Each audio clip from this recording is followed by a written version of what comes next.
Hello, and welcome to the Project Good podcast. I'm your host, Annmarie Hylton. Project Good is a social impact podcast interviewing experts and advocates about the pressing problems that we face globally and hearing how they suggest we move forward in the future. The Project Good podcast is brought to you by Project Good Work.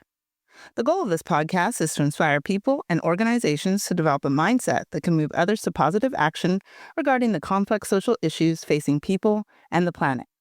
For July, we're discussing the Practical Utopian. Here are a list of hot topics on the planet currently. Climate change remains one of the world's top concerns. A median of 67% across 25 countries say climate change is a major threat to their country. Another 24 see it as a minor threat. In middle-income countries, 74% say climate change is already affecting where they live, and large majorities of people worry it will harm them personally during their lifetime. Political polarization is now widely recognized as a major threat to social stability and democratic governance.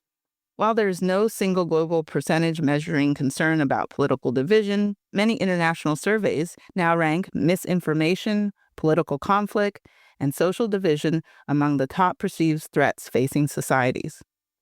Researchers increasingly describe polarization as a global spectacle rather than a unique American one. Economic anxiety remains one of the strongest drivers of political concern worldwide. Many people feel less connected to their neighbors, institutions, and broader society than previous generations did. Can we create change where we stand? Let's get into the interview.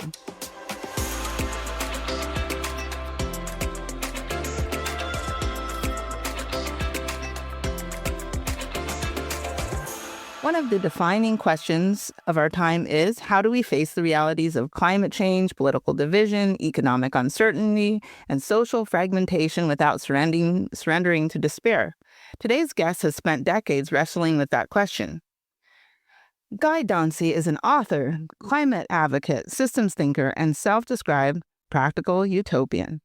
For more than 40 years, he has explored what it takes to create a future that is not only sustainable, but also more just, compassionate, and deeply human. Through his books, speaking, and advocacy, Guy has challenged the idea that hope is not simply a feeling. Instead, he argues that hope is something that we build through action, imagination, and a willingness to rethink the systems that shape our lives. In this conversation, we explore what it means to face reality without becoming cynical, why kindness may be one of the most important economic principles of the future, the leadership qualities required in an age of disruption, how spirituality, community, and practical action can help us navigate the challenges ahead. If you've ever wondered whether it's possible to be both realistic about the world's problems and optimistic about humanity's future, this is the conversation for you. Please join me in welcoming Guy Dauncey. Welcome, Guy. Well, Annmarie, that was a very perceptive introduction. You've done your homework about me and my life, because that's exactly what I have been doing, yes. Well, I'm glad that I was able to sum up where you've been going in your life thus far. But before we get in the interview, I always like to get to understand who the person I am interviewing is by their heart and how they became who they are through their lifetime. And so since you've been you a long time, would you say that you would consider yourself more of a dreamer or a realist? I'm a realistic dreamer in the same way that I call myself a practical utopian, because I am simultaneously inspired by the future that is within reach of us, the things we can do to live a life that's cooperative and kind and environmentally friendly, and the realism of understanding that there are companies and elites and people who would much rather the world continued being in their service to bring billions for the billionaires and screw the regular working people. So I'm realistic, and I've worked in the trenches enough. I've been in the climate trenches for 25 years to know how difficult it is, what the obstacles are, and all that stuff. So yeah, I'm a realistic dreamer and a practical utopian.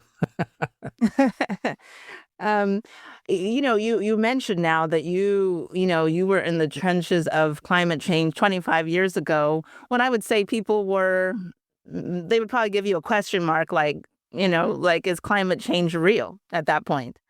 So that must have been very difficult. Do you know the paradox, Annmarie, is there are more people saying that today than there were 25 years ago. When I first wrote my first book called Stormy Weather, or my first book on climate stuff, Stormy Weather, 101 Solutions to Global Climate Change, I had almost no resistance from climate deniers.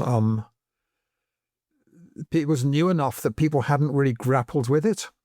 But more to the point, the oil industry had not yet got to work with its propaganda, pretending that it's all nonsense. They had not persuaded people that carbon dioxide is lovely and the more there is, the better, and that the coal industry is lovely and that everything is, or the climate crisis was caused by volcanoes or farting, whatever. And so there wasn't the same level of frustration that there is today when people are being misled deliberately by, the clearest example is people like Donald Trump, who says it's a conspiracy caused by the Chinese to bankrupt America. He is so ignorant, he doesn't begin to know how ignorant he is. And so it's a tougher challenge today, even though the solutions are much further advanced. That's the exciting thing. Just yesterday, there was a story in our local paper in British Columbia about agrovoltaic farming. Now, when the idea first arose of putting solar panels on farmland, some people thought, great, we get solar energy, and other people thought, oh, that's terrible, we're going to lose the farming. But what they're doing now in a place in Oregon is putting the solar panels on very large stands, big square panels above the farmland. So everything carries on underneath, but they're producing shade.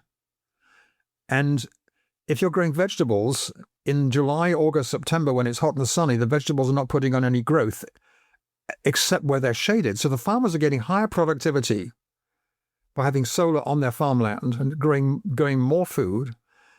And if you now think about all the world's farmland and the potential for solar, your mind explodes. It's just phenomenal. Yeah. And the fact that India pioneered putting solar panels on canals, realizing it was free land, which also stopped evaporation. California is now doing the same.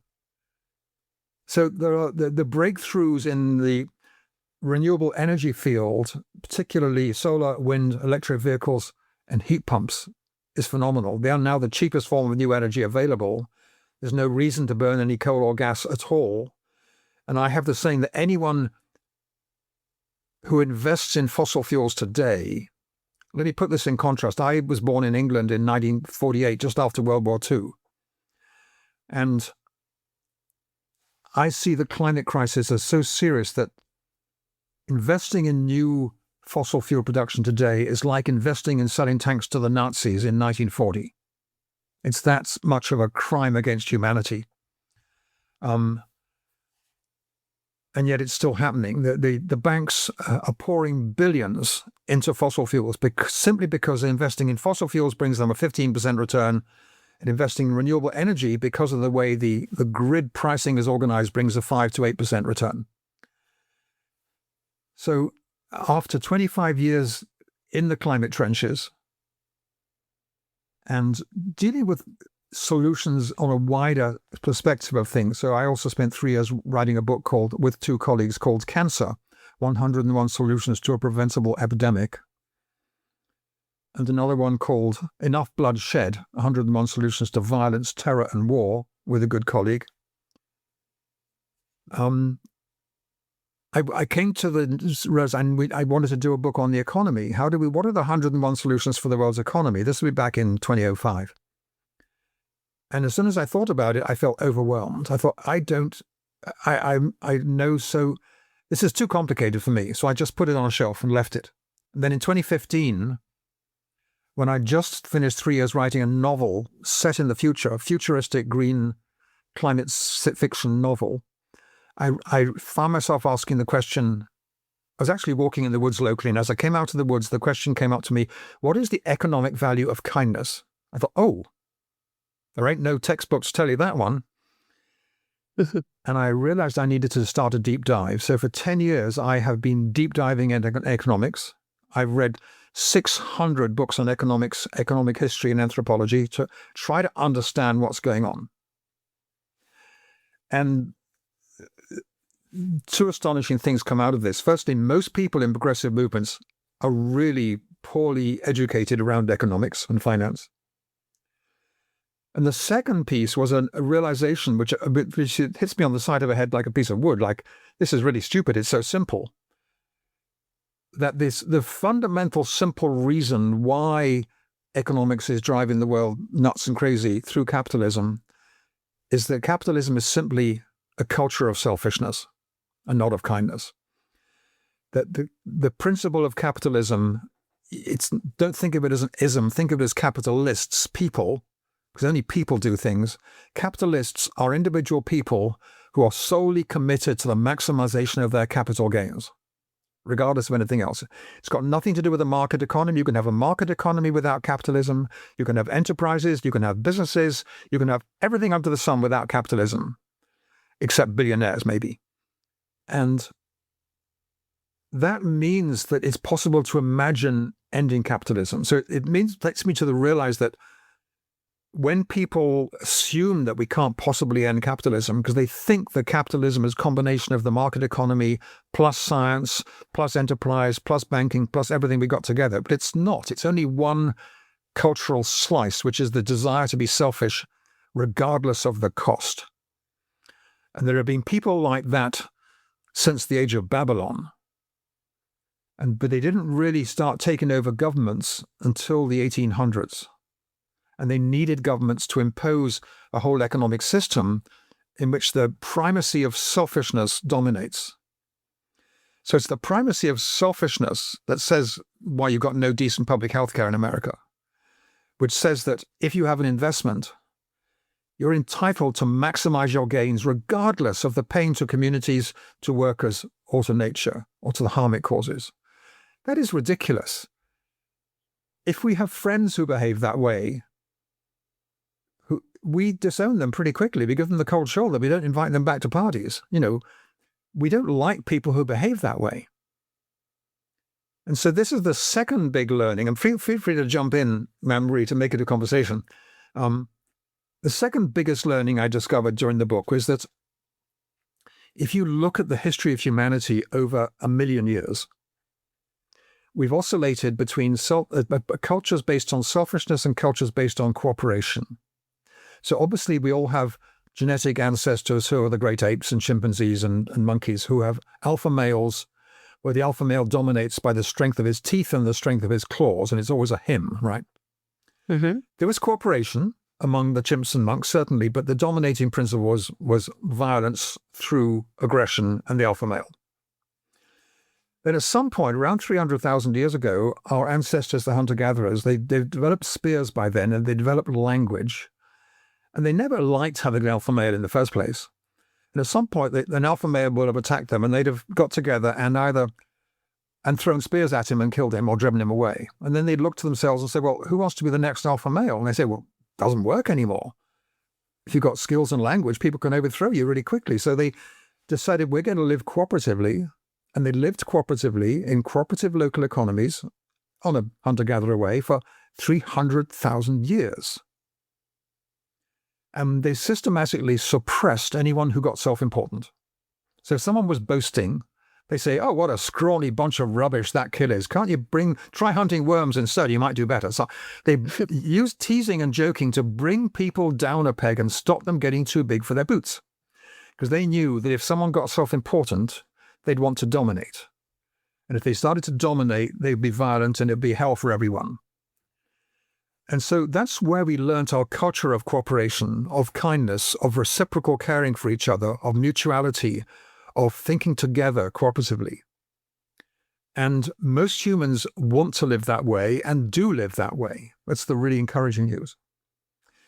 So to carry on with this story, so what happened after the end of when we started getting a food surplus, either a food surplus of shellfish or salmon on the west coast of the Americas, or of farming in the Middle East, and you're still living in little clans, little villages, remember. Some families thought, I don't need to share everything. I can actually keep some onto the kitchen floor because there's more food than we need. And for 5,000 years, the cultures that were hunter-gatherers were living in villages and small towns, but still living cooperatively and still making decisions cooperatively. and not allowing wealth to accumulate.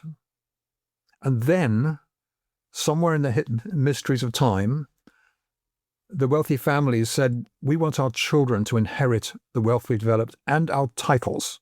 Titles gives you self-importance. Wealth gives you the ability to buy slaves and servants and armies and whatever. And when that happened, and it happened throughout the Middle East, the age of cooperation gave way to the age of domination. So all of human history that we know of, kings, empires, slavery, oppression, exploitation, corporate, factory owners, all that stuff is built into the assumption that domination by elites is the way the world works. Following me so far? Yes. No, I'm listening to your story of how we came to the capitalists, essentially. Yep. So then basically this story of domination, it gets its first major shock with, I could say with the world religions that say be kind to each other, whether it's the Muslim religion or the Christian religion or the Buddhism religion, but it doesn't affect the elites. And then we get the printing press in 1450, wherever it was, which enabled people to read for themselves so they can start rejecting the domination of the church. And then we get people saying, we don't want kings. The English cut off the head of their king and the French cut off the head of their king. And they started saying, let's have republics and let's have democracy, for goodness sake. And our ancestors invented democracy as a deliberate way to stop ruling elites running the show. And the only way to get rid of them is to kill them through a violent revolution. Now we can vote them out of power.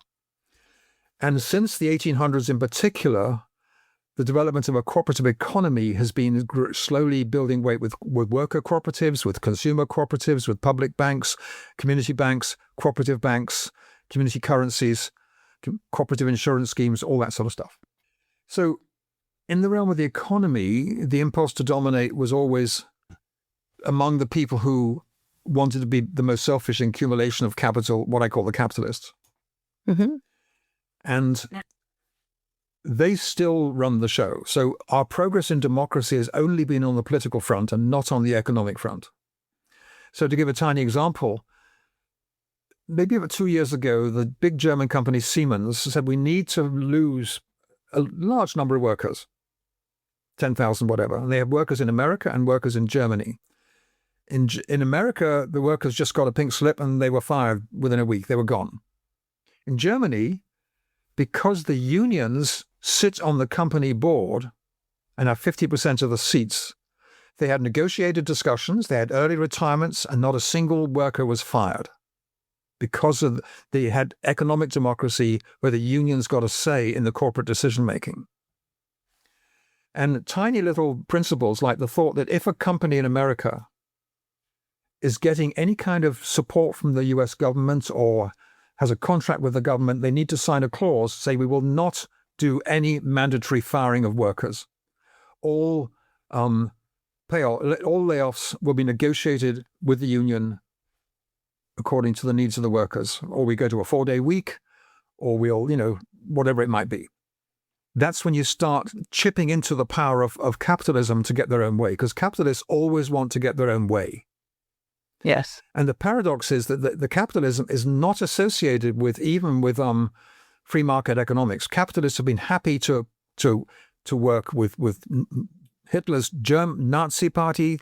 They're happy to work in Chile with the dictators down there. They can work on any system there is. They worked with slavery. I mean, in the 1800s, a huge chunk of the wealth pouring into Europe came from cotton and slavery and sugar. And if you took the slaves out of the picture, who were bought and sold on the London Stock Exchange and used as collateral for loans, all that money pouring into Britain for investment in railways and science and stuff would not have been there. Capitalists were totally happy with this. They were totally content with this. So capitalists are extremely flexible. And there's a wonderful new book that I recommend to your listeners. It's called Capitalism, A Global History by an American history professor called Sven Beckert. Mm-hmm. It is, I give you a warning, it is 1,000 pages thick. But it's the most glorious book of history I've read on economics ever. It's a real wonder. And he shows all the way through how capitalists do everything it takes just to maximize their bottom line. Now, I think how now you've went through the history of how we came to this capitalistic society. And I think you explained it beautifully, and in a way, I think that people never even really look at it because of the way that we are pushed to believe that the capitalist system is the best system. And just in the word, I was just thinking about the word capitalist, right? You capitalize on, other things and other people. Essentially, you're opportunist. Yep. And sometimes, as they say, it's hard to see when it's right in front of your face. You see, capitalists use a smokescreen, and it's called modern economics.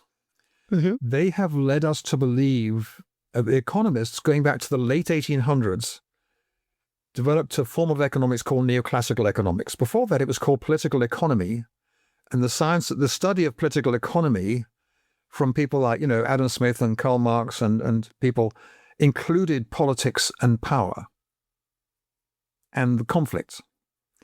The people who started neoclassical economics wanted to pretend or claim that economics was a science like physics. I mean, bear in mind, picture late 1800s compared to the early 1800s, you've got the revolution of electricity and science and all that amazing stuff. You think, wow, these scientists really are achieving incredible things. Who knew that electricity existed?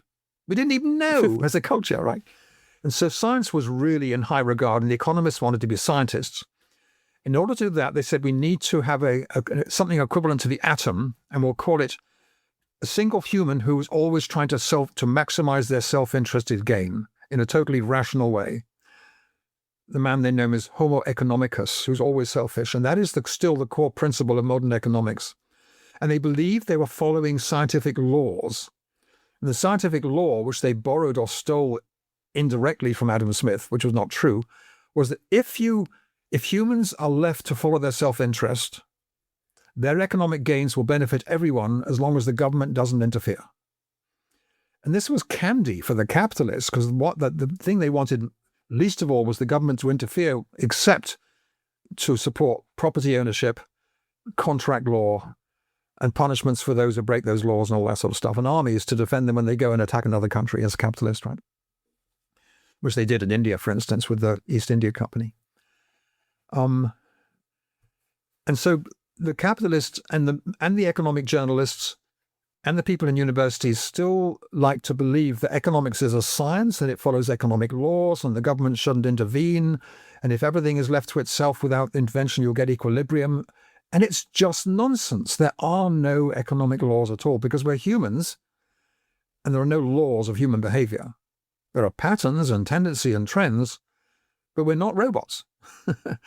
We can do weird things out of nowhere. We can decide that the key principle of getting on with our neighbors is to cooperate together, not to be selfish. But that would break the laws of economics. Yes, and I've actually been looking into just the financial markets lately and how they make things seem much more complex than it really is. And that also I realized once I started diving in, they put complex terms. They make it seem that, this is unachievable if you, don't know, certain things.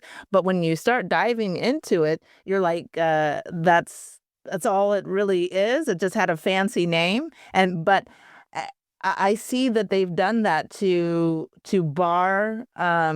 I started looking at from different classes, different people, minorities, and make these terms and things seem much more complicated than they are. Yes, I've seen it's a game. I think it's deliberate. Yes. Part of it is deliberate self-delusion by the economists. They use mathematics all the time to make them seem self-important. Because you cannot get an article on economics published in a journal unless it's full of mathematical formulae, right? And basically, I'm saying that capitalism is not an economic system; it's a cultural system based on a culture of selfishness and greed. Economics is a smokescreen for that culture to pretend that it's a science, when in reality it's just greed and selfishness. And the fact that the capitalists have to employ lobbyists and pay money to get people elected to Congress and Senate, paying them the billions. I mean, the current struggle between, what will be the election between the new guy called Plattner in Maine and Susan Collins, when Plattner's getting all his money in $10 donations locally, and Susan's getting hers from private equity companies outside of Maine because they want to keep her because she will hopefully keep Republican control of the Senate, blah, blah, blah. They know full well that it's not just laws of economics. They know it's politics, it's power. So here's the other piece that comes into this equation, is that as humans, we still have a genetic tendency to seek power and seek self-importance. Most of us suppress it because we know it's not a game worth playing because you lose all your friends, except the other ones playing the same game, right? But evidence shows that when people do get wealthy, they lose their moral judgment.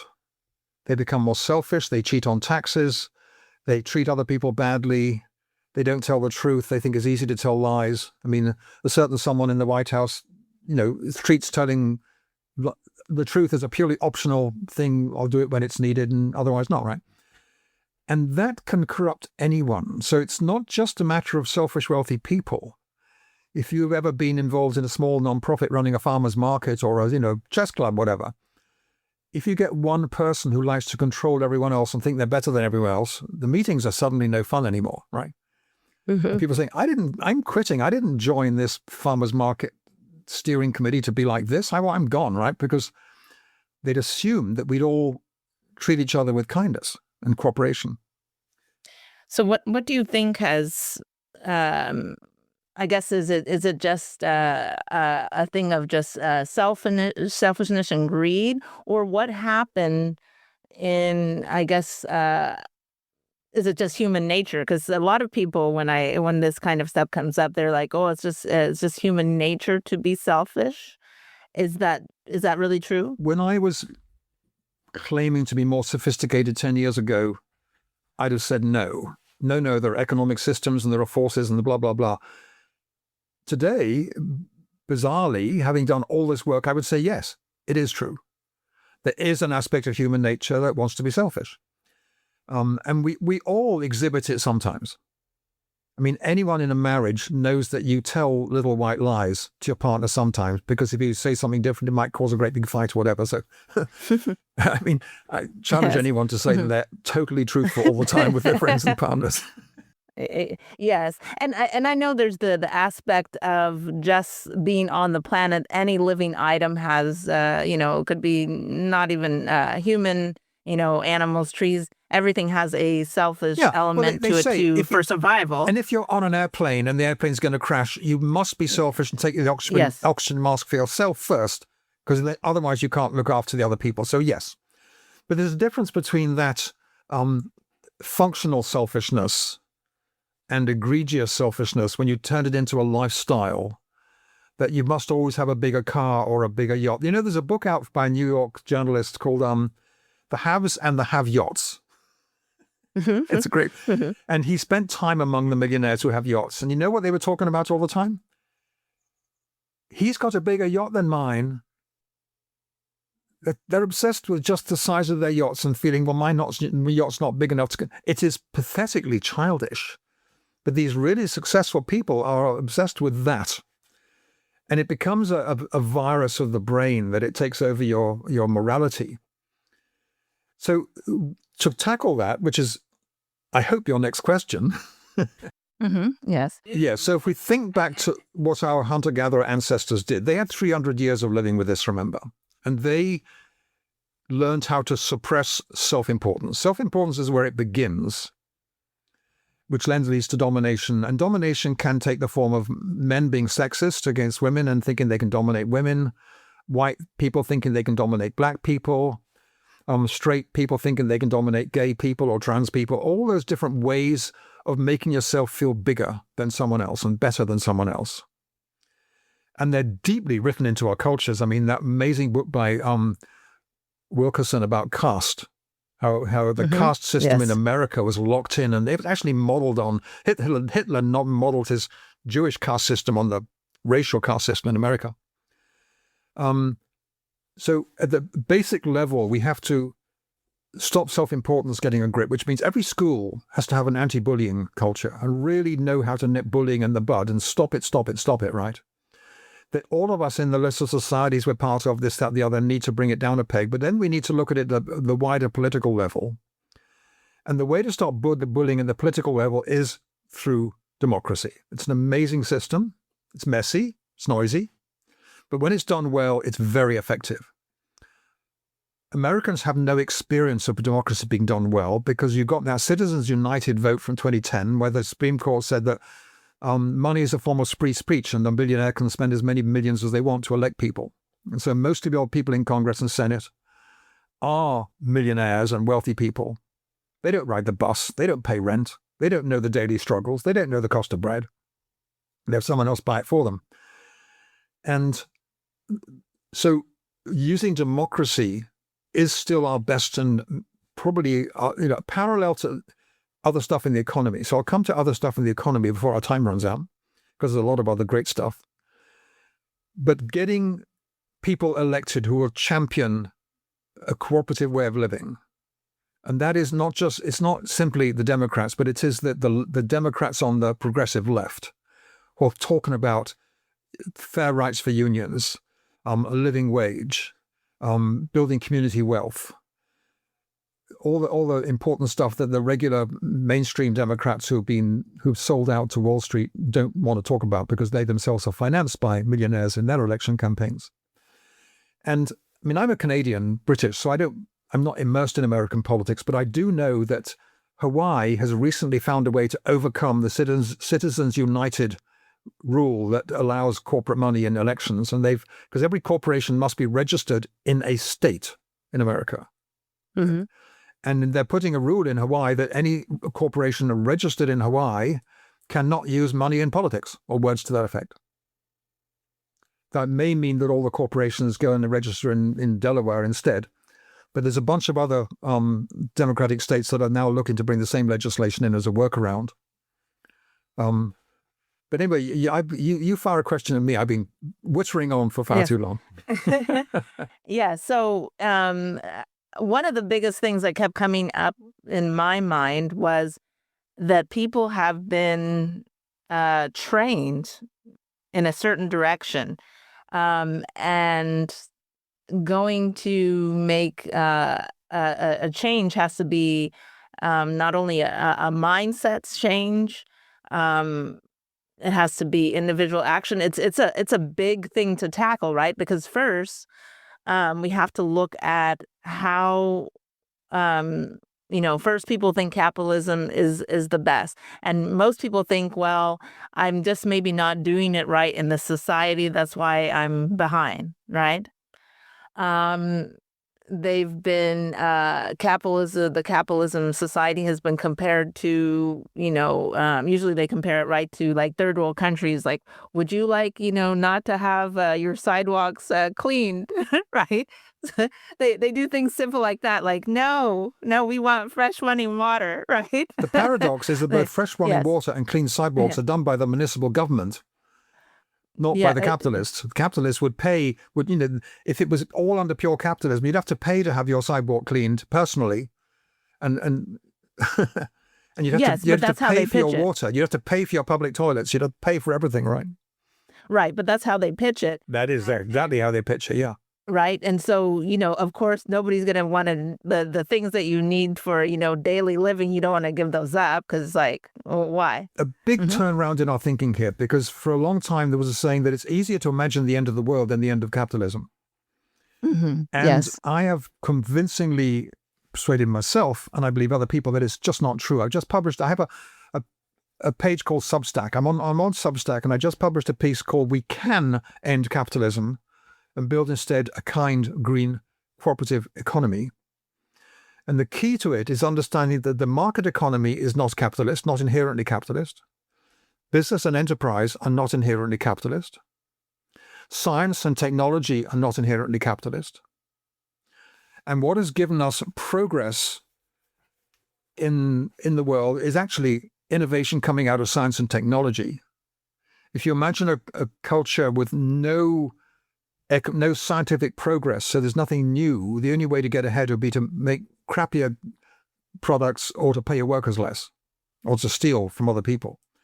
So you can eliminate all those things and have a very successful economy that is no longer capitalist, because the guiding principle, which says we must maximize capital gain regardless of the costs, has been basically made taboo. So the new book I've written called The Economics of Kindness, which will be published in July, all being well, by Palgrave from New York. I got a chapter that we address this straight on in the business community. So I'm saying that every business needs to adopt a new charter. It's called a social purpose charter. When the business says, this is why I'm in business. I'm here in business to make good shoes, or to make the best cars, or to run a great restaurant, or whatever it might be. I'm not primarily in business to make as much money for its own sake. And then alongside that, they sign on to various commitments. I will allow my workers to form a union because it's a basic principle of human organization. You can do that. I will have women on the board. I will account for my impact on nature and a bunch of other things. Initially it's voluntary. And the companies that sign on get a lower rate of corporation tax and they get prime access to government contracts. And after 10 years, it becomes mandatory.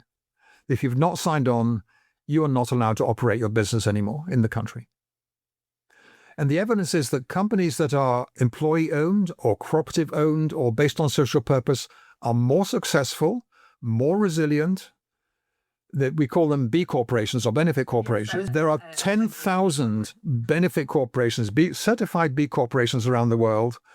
They are more successful in general than other businesses. And so we'd have another piece brought in that any company where the owner was wanting to retire or to close the business, the workers are given first right of refusal to buy the company.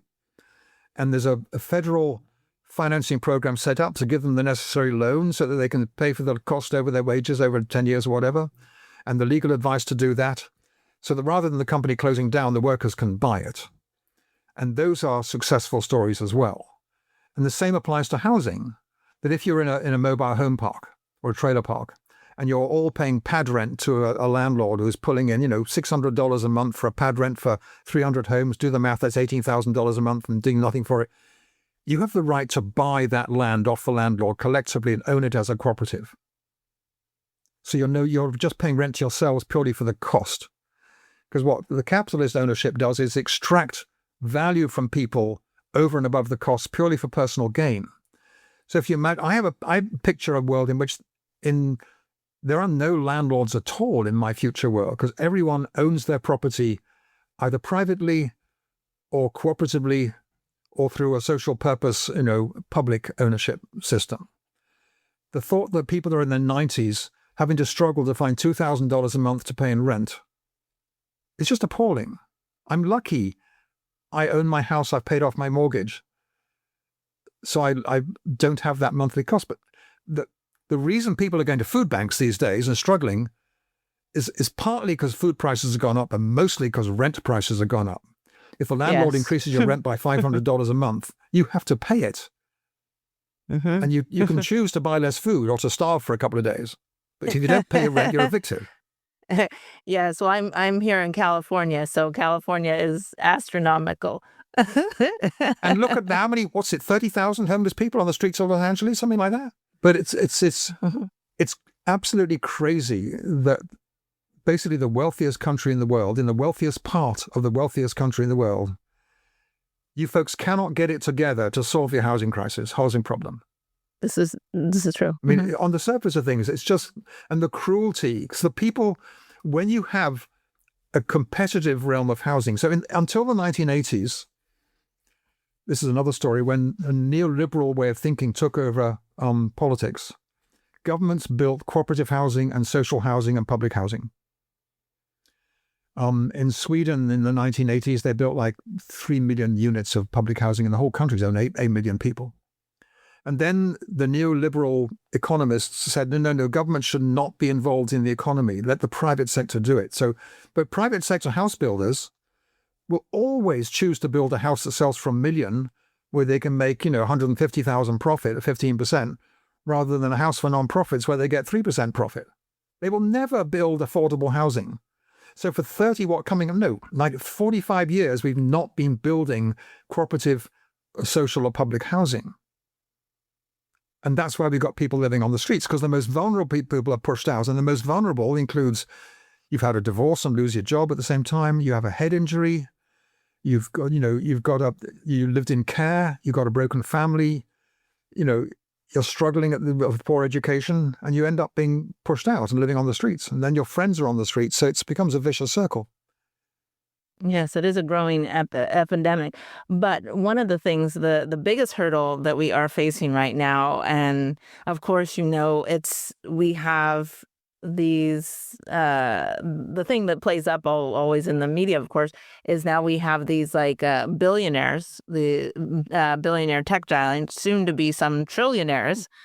And I don't believe that they are going to magically change how they think, because they don't have to. They won't change how they think, but we can change how they behave. The reality is that most millionaires or multimillionaires and billionaires pay very little tax. We pay a percentage of our tax on incomes, and they don't, because what they do is they have all this money in the bank. Say you're sitting on 500 million and you want money to live on. You go to the bank, say, can you lend me 100,000 a year as a loan for my living expenses? And the bank say, what's your collateral? They say 500 million. The bank says, sure, no problem. And then they charge the interest on the loan as a business expense and end up paying, Warren Buffett, with the huge big investor, said he pays less tax than his secretary, on his millions. We can change the rules of the way taxation is done. We can tax that high wealth. We can tax the high incomes if you have a majority in Senate and Congress. You don't even need the president, but actually I think you do need the president as well. If you have a three-way majority in America, you can get an awful lot done, and then you just got to deal with the Supreme Court. So the millionaires and billionaires pay their own private tax lawyers. They have things called family offices, where they have full-time staff working to maximize their income and minimize their taxation. You and I can't afford that.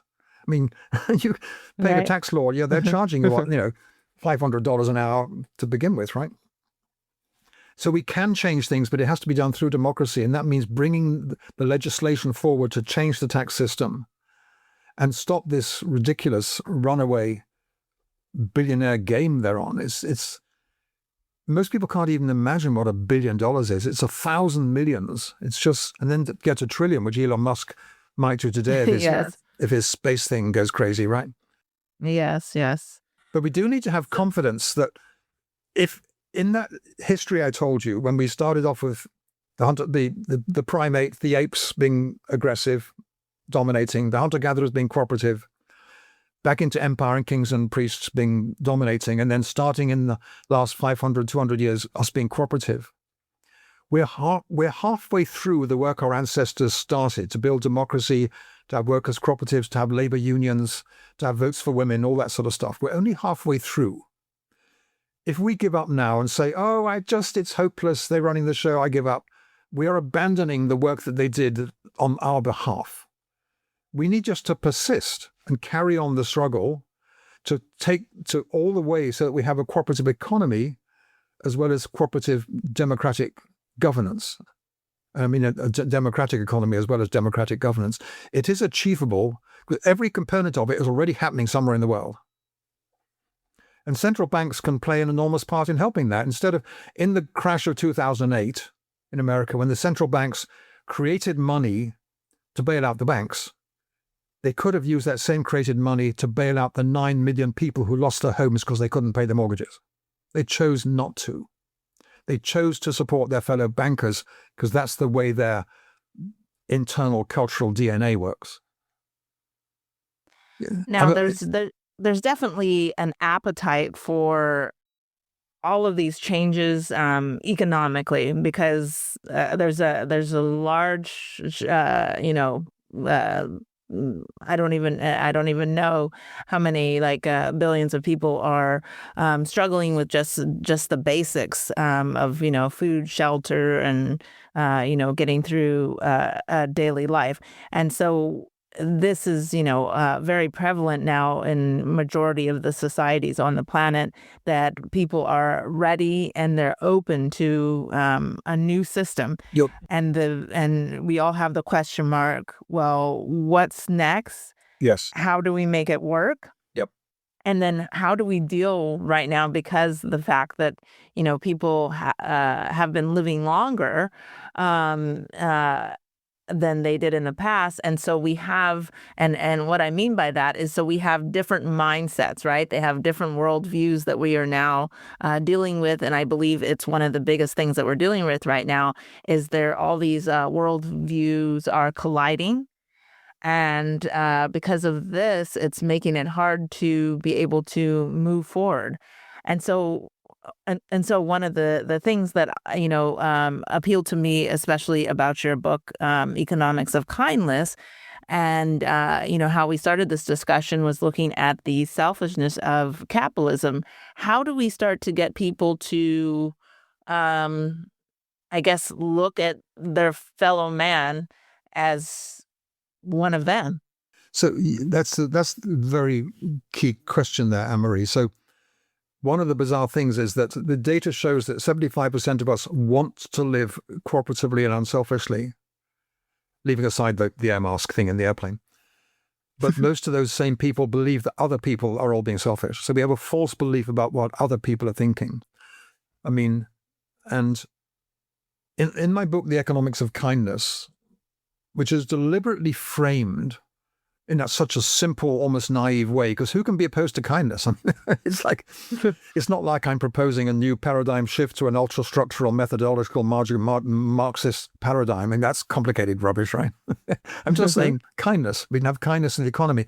I end the book with a chapter called Circles of Hope, saying, okay, what do we do?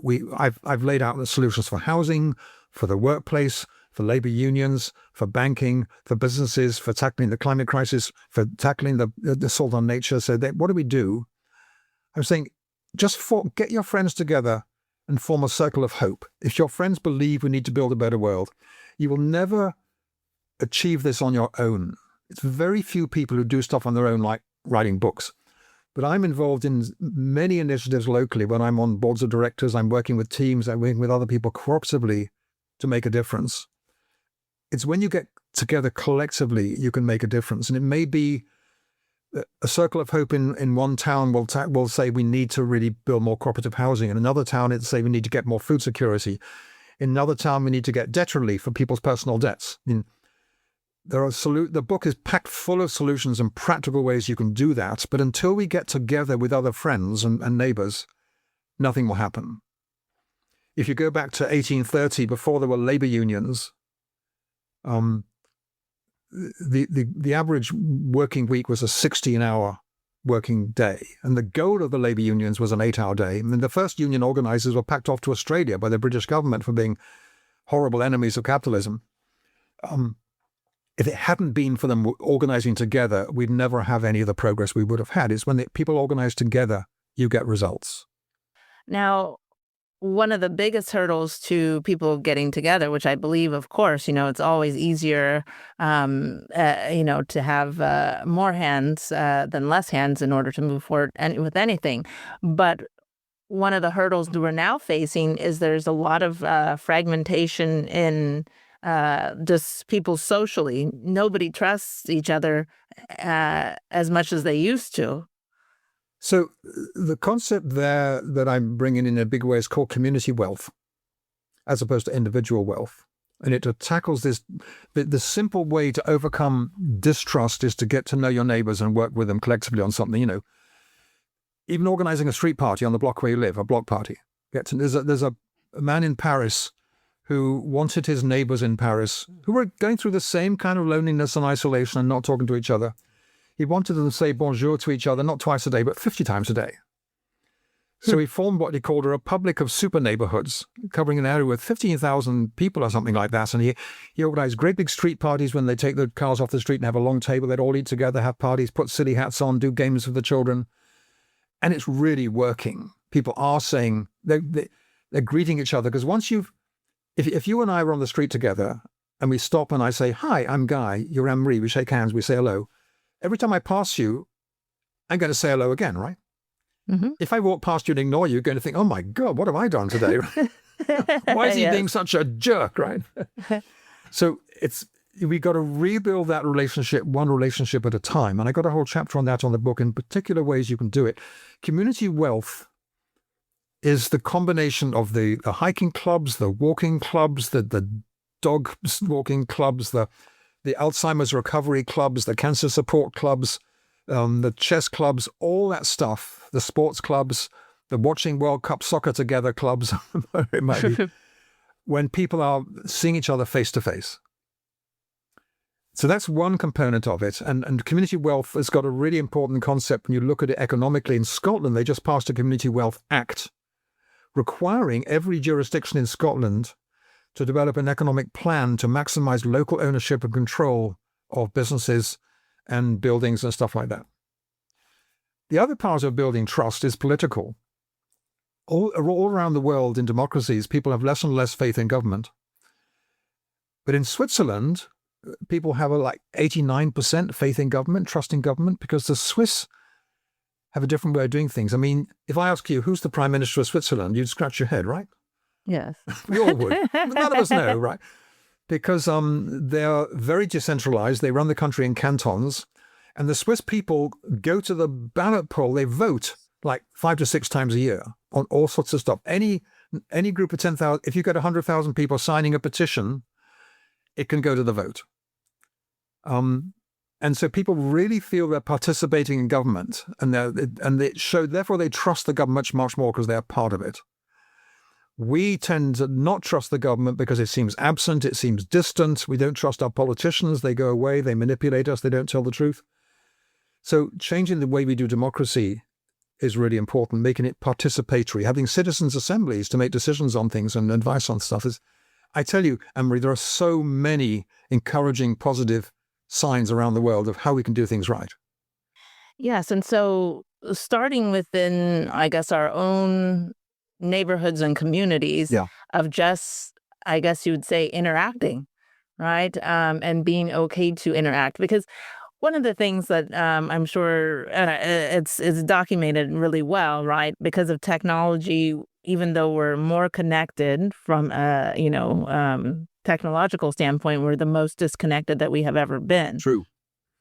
And so, but the push for technology, this is how I see it anyways, that there is a push to keep us disconnected, just as they've done in past. It wasn't technology. They used different things to keep people divided so that they could, keep control, right? And so the push for technology, especially as you know, AI is coming in, is only growing, right? And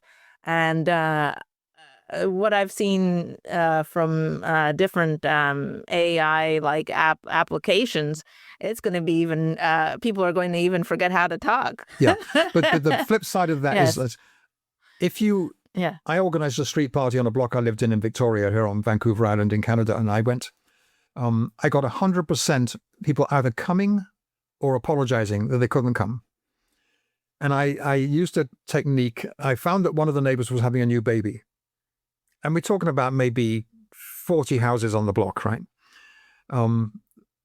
So I wrote a greetings card and I little diagram inside it with 40 spaces for each house. And I went to them, knock on the door, said, "Hi there, I'm your neighbor. I live in that house over there. Did you know that the neighbors there are having a new baby? Would you be willing to sign a greetings card?" Everyone was suckered in. Everyone signed the card. And then when I invited them to a party in our backyard, they all came.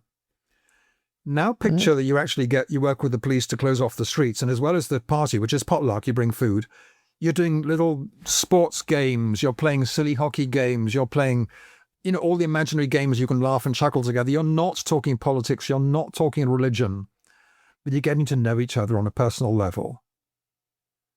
And I tell you, after my living on the street, after I held the block party, felt categorically different because I knew who was in each house and I knew who they were.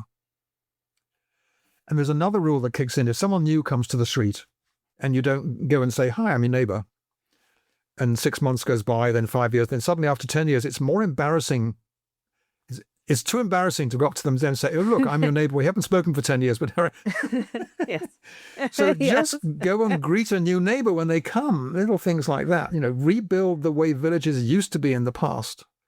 Yes. So and it's more rewarding than just being stuck scrolling on the stupid phone. Yes.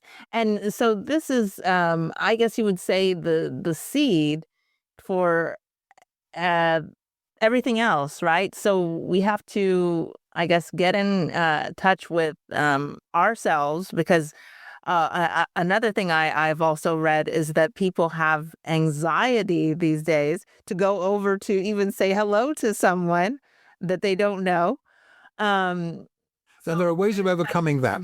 When I held our block party, we had two 12-year-old children who'd been trained not to speak to strangers, right? Uh-huh. And so I'd set up a game in the party when I had a quiz, like who knows which household has just had kittens or whatever it might, silly stuff.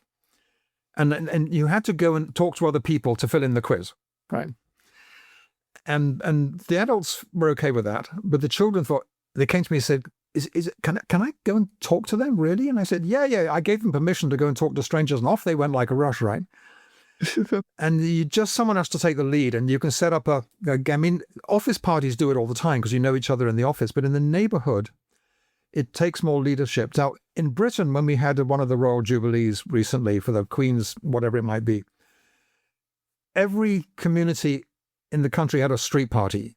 They were encouraged to get the flags out and get the tables out and bring food to share. America, with your 250th anniversary thing, you should be having block parties across the entire country when everyone gets together on their block with their neighbors and comes away knowing 5 new people, 10 new people.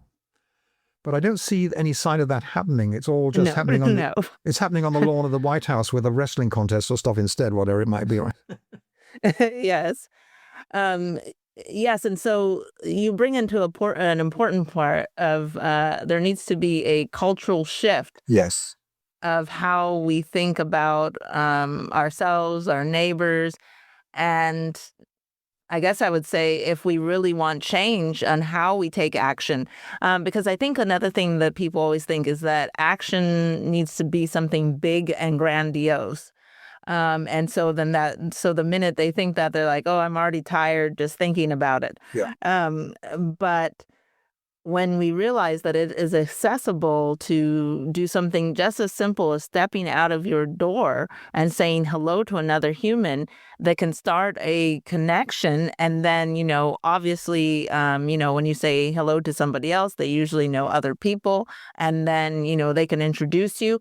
And before you know it, you have a group of people who have something in common, that we live on the same street, that we have, children the same age, that we have, we all like fluffy dogs. Yeah. There's in Holland, and this is very unlikely to happen in America, but in Holland, where they have narrow streets, they've really gone to town. They were having a real problem with traffic on the streets and danger and killing people back in the 1970s. And they said, we need to deprioritize the motor car and emphasize cycling. And they have streets that are called Woonerf. It's spelled Woonerf, and it basically means it's pedestrian friendly. The cars have to travel at 5 miles an hour, right? And so when that happens on those streets, the children come out to play on the street again. And children are much less shy about talking to each other as strangers than we adults are. Then the parents come out to look after the kids. The parents talk across the street, and suddenly you're restoring a street culture of neighbors knowing each other and helping each other. The more the traffic is on the street and the faster the traffic, the less people do that because it's not safe and it feels dangerous. So the traffic runs the show. So that's why people love living on cul-de-sacs, because actually there's no through traffic and you can share stuff with your neighbors. You can play together. People do look after each other much more. And you can redesign our neighborhoods. And they're doing this in a huge way in Barcelona, which is called a super block, which is like they've got this huge grid of 6-story, 5-story buildings designed 100 years ago. And they're taking a block of 4x4, like 16 blocks, and closing off the streets inside them and bringing back festivals and potlucks and games and sitting places and all that sort of stuff. And people are loving it. People are just loving it because we're starved of company. The loneliness problem that you mentioned earlier is really big. Mm-hmm. Yes, and it's only going to increase if people don't change. Yeah. So, America is, it seems like the rest of the world has, I guess a lack of a better way to say it, has remembered their humanity or is starting to remember their humanity. And so America has always seen as itself as the kind of untouchable big brother. Yeah, but Mhm. you know as well as I do that you can't generalize like that, right? Oh, yeah. In what we I'm coming to Okay. complexities, and I'm using that as they've seen themselves that way, but America inside has a lot of complexities because it has so many different cultures and people, and they have the big, I guess you would say now it's the big race problem that continues to persist. And so because of that, it keeps that barrier keeps America in these boxes. But if America continues in these boxes, it's only, as we see, getting worse and worse and worse. So what would you say? How can we break like the most difficult box of seeing people across all different, spectrums and races and ethnicities as humans so that we can start to um, make this a real reality? So there's in Britain, where the curse of racism is raising its head again and white superiority stuff, the places that have the fewer immigrants with colored skins are the most racist. And the cities that have the most intermingling, like London, are the least racist. In Canada, like in Toronto, like I don't know the numbers, but it's like 3/4 of the people come from away, from Philippines or India or Pakistan or China or Malaysia, whatever. It's really integrated, and you don't get the same racism there for that reason. And in New York, Mamdani's campaign brought all the ethnic minorities together to work to get him elected. And New York also has, in what we call the social solidarity economy, which is basically an economy of cooperatives and community initiatives and social enterprises and businesses run for the benefit of the community, not for private gain only. There are 2,000 or more social enterprises of one kind or another in New York, and people are meeting together to build a new economy as a group. When you get to the rural areas and the conservative voting areas, or rather Republican voting areas, it's far fewer. Because Republicans, bizarrely, that they celebrate, we're all together, we love the country, we're having a backyard barbecue together, do not bring the community together as a whole. They segregate more because tucked away in people like J.D. Vance is a white supremacist who rather, believe that the white people's culture is the most superior culture of theirs. J.D. Vance says it, Elon Musk says it quite openly. And that's a belief that goes right back to 200 or 300 years ago, and it just has to be overcome by people choosing to break those barriers. Whenever I see a couple walking down the street and they're one is white and one is brown or black, I just feel warm in my heart that no one's challenging them. That's now normalized. Guys, 30, 40 years ago, you could be, well, in the 1930s, you could be lynched in Southern America for doing that. Mm-hmm. And you take any black person in America, you trace the family back, you've got lynchings, suffering, death, struggle, right?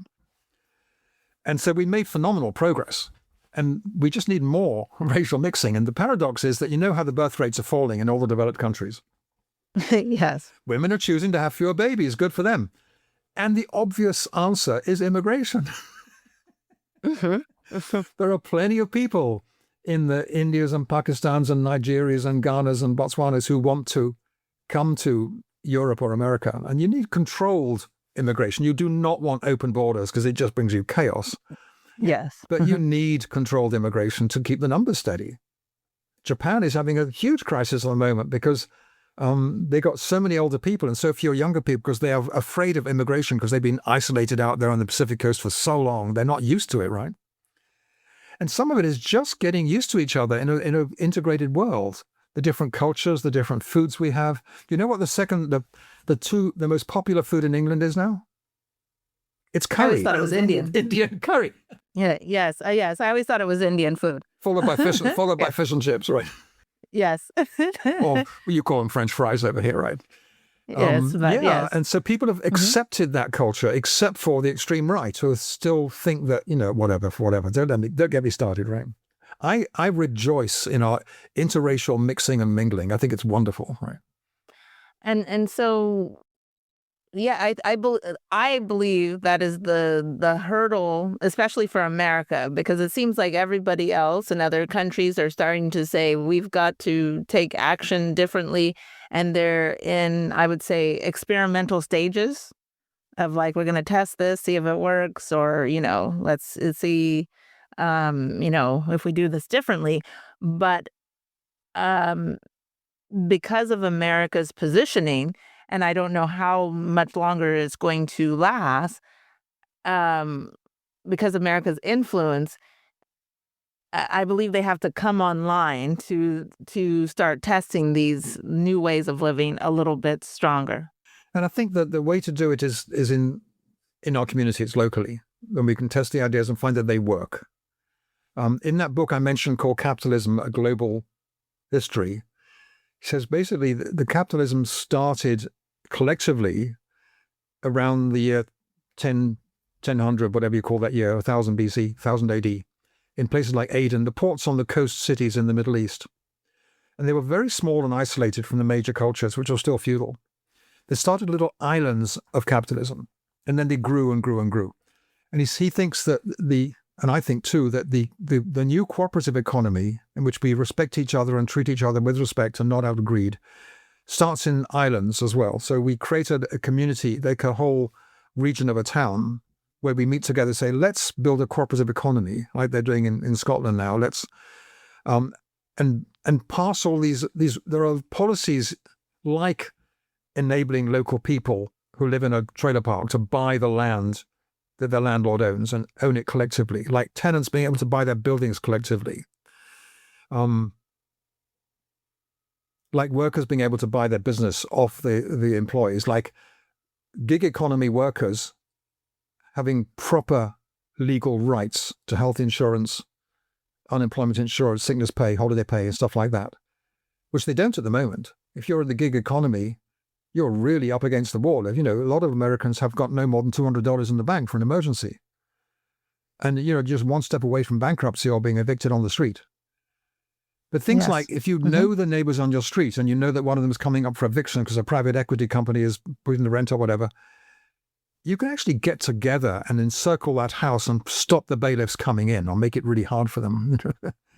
That's community solidarity. And we have to practice solidarity with each other when we're struggling and help each other.